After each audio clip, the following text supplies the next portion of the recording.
Assalamu alaikum, peace be with you. I'm your brother in faith, Shabir Ally, speaking to you from the Muslim Media Hub. This Ramadan, we're dealing with faith and doubt, 30 big questions about belief. And the question for today is religion compatible with the theory of evolution?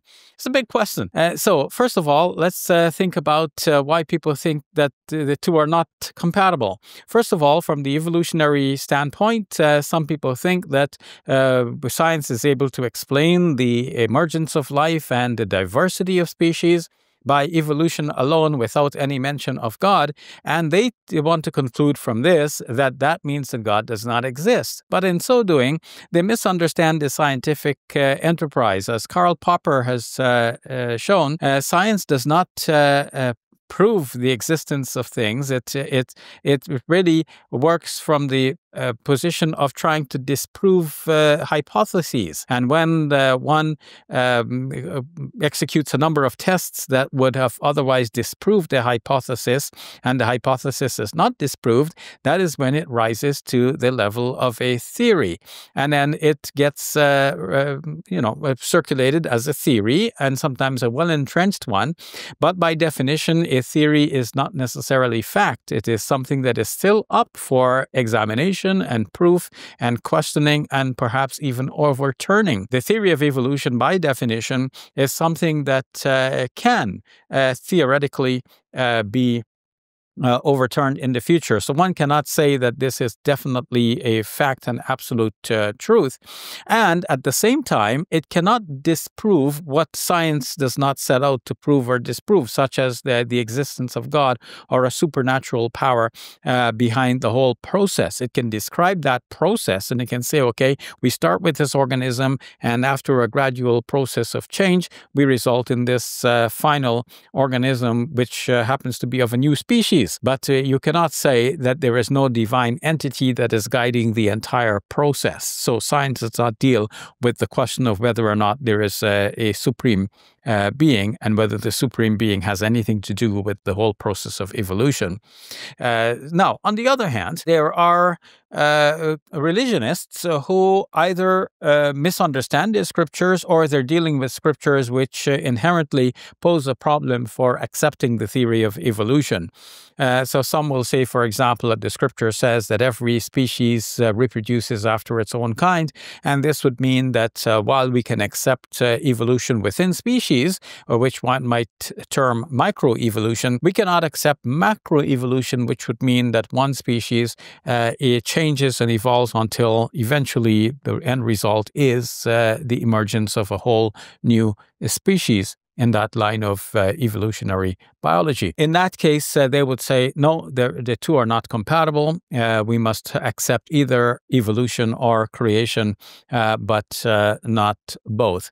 In the Islamic sphere, there have been attempts to seek reconciliation, and there have been similar struggles as well. There are some who think that there is an inherent incompatibility between the two, because on the one hand, science is speaking about a natural process that does not involve God, and on the other hand, we Muslims are speaking of a creation process that involves God and must involve God. Something that we don't need to see that these two are pitted against each other, because it could be that God is using the evolutionary mechanism as the way in which God is actually creating. So it would not be, in that sense, a blind process that leads to the development of new organisms, but it would be a divinely guided process that appears to scientists from their point of view as a blind process, but from a religious point of view, we would say that this is God guiding the whole series of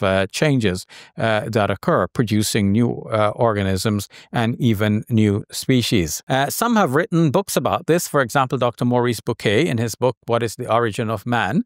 Dr. Maurice Bucaille is more well known for his book entitled The Bible, the Quran, and Science. Now, in his book, What is the Origin of Man? He deals specifically with this subject matter of evolution and creation, and he goes into great depth citing the the major scholars, the scientists of his day, describing the theory of evolution and with regards to human evolution in particular. And then he goes to the Islamic sources, the Quran specifically, to see whether the Quran can be compatible with what scientists are describing. And he concludes that when the Quran says that God created Adam, there could be two ways. One is that God created Adam from out of the system and then placed him in an environment where creatures already are dwelling.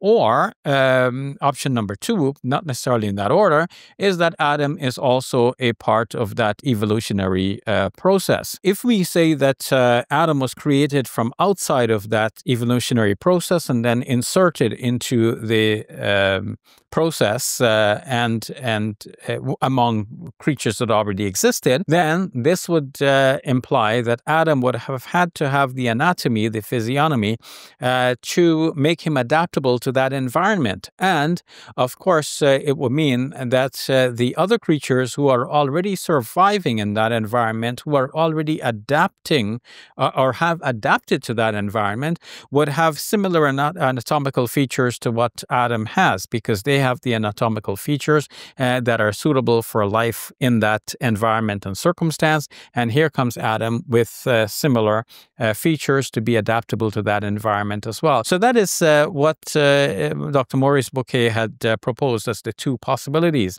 David Solomon Jalajel, in his book on Islam and evolution, has reached some similar attempts to make a compromise between the theory of evolution on the one hand and Islamic texts on the other hand, because he relied a lot on hadith as well.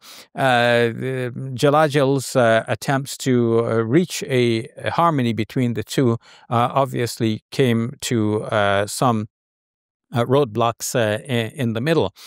Now, in my own way of thinking about this altogether, it seems to me that we do not need to pit the two one against the other. We can say that these are two different ways of describing the same thing. On the one hand, we can describe the emergence of life as a scientific enterprise.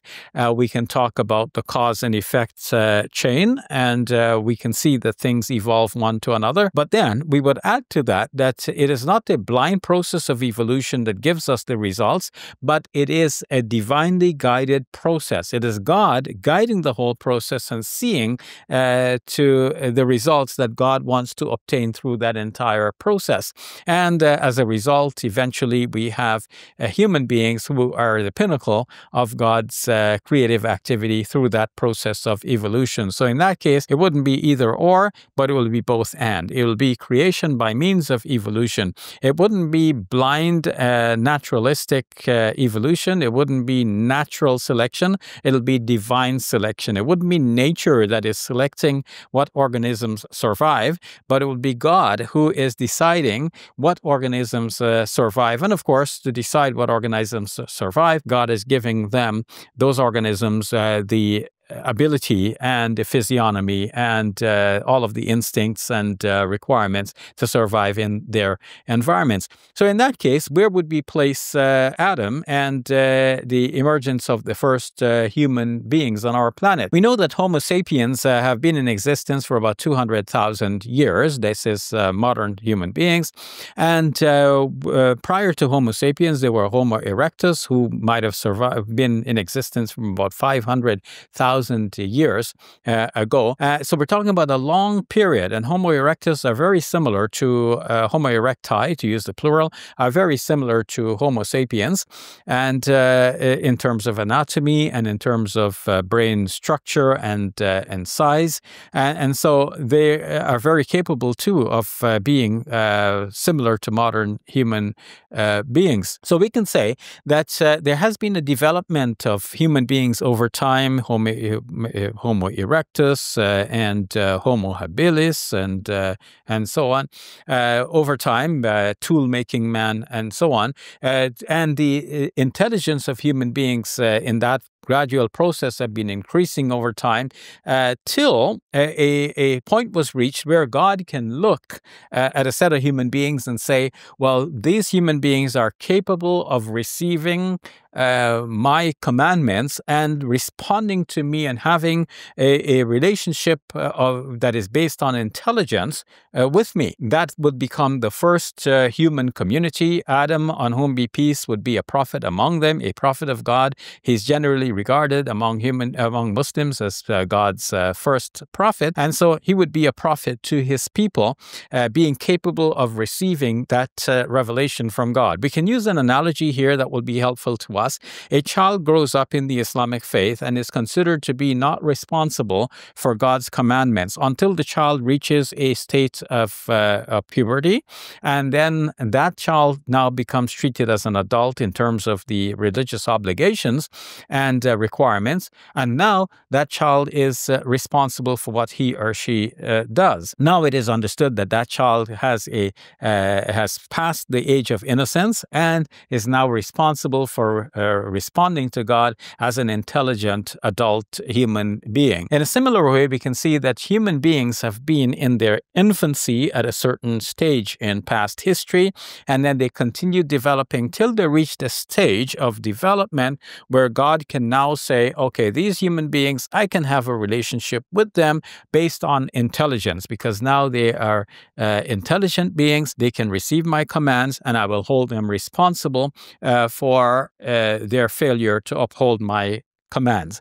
And so within that state of development, we can see the emergence of what we will call the first human beings, with Adam being among them as a prophet of God to them. In this way, I feel that we can reconcile between science and religion, between the theory of evolution and the belief in divine creation. God created human beings, God created everything else, but he did so through the process that scientists are trying to describe and that they call the process of evolution. In the end, we do not have a conflict, but we have a conciliation. Join me again tomorrow for another episode in which we discuss another big question. Was the flood of Noah global or local? That seems to be one of the questions that trips people up when they try to think about the compatibility between science and religion. So join me for that. I'm your brother in faith, Shabir Ally, signing off from the Muslim Media Hub, saying, peace be with you. Assalamu alaikum. Did you realize that most people have never stepped into a mosque or opened the Quran? What they know about Islam is what they hear in the media. Let's make sure that they hear the truth. This Ramadan, support Muslim Media Hub so we can get the message across to the nations. Your donations are zakat eligible and tax deductible. To donate, go to muslimmediahub.com.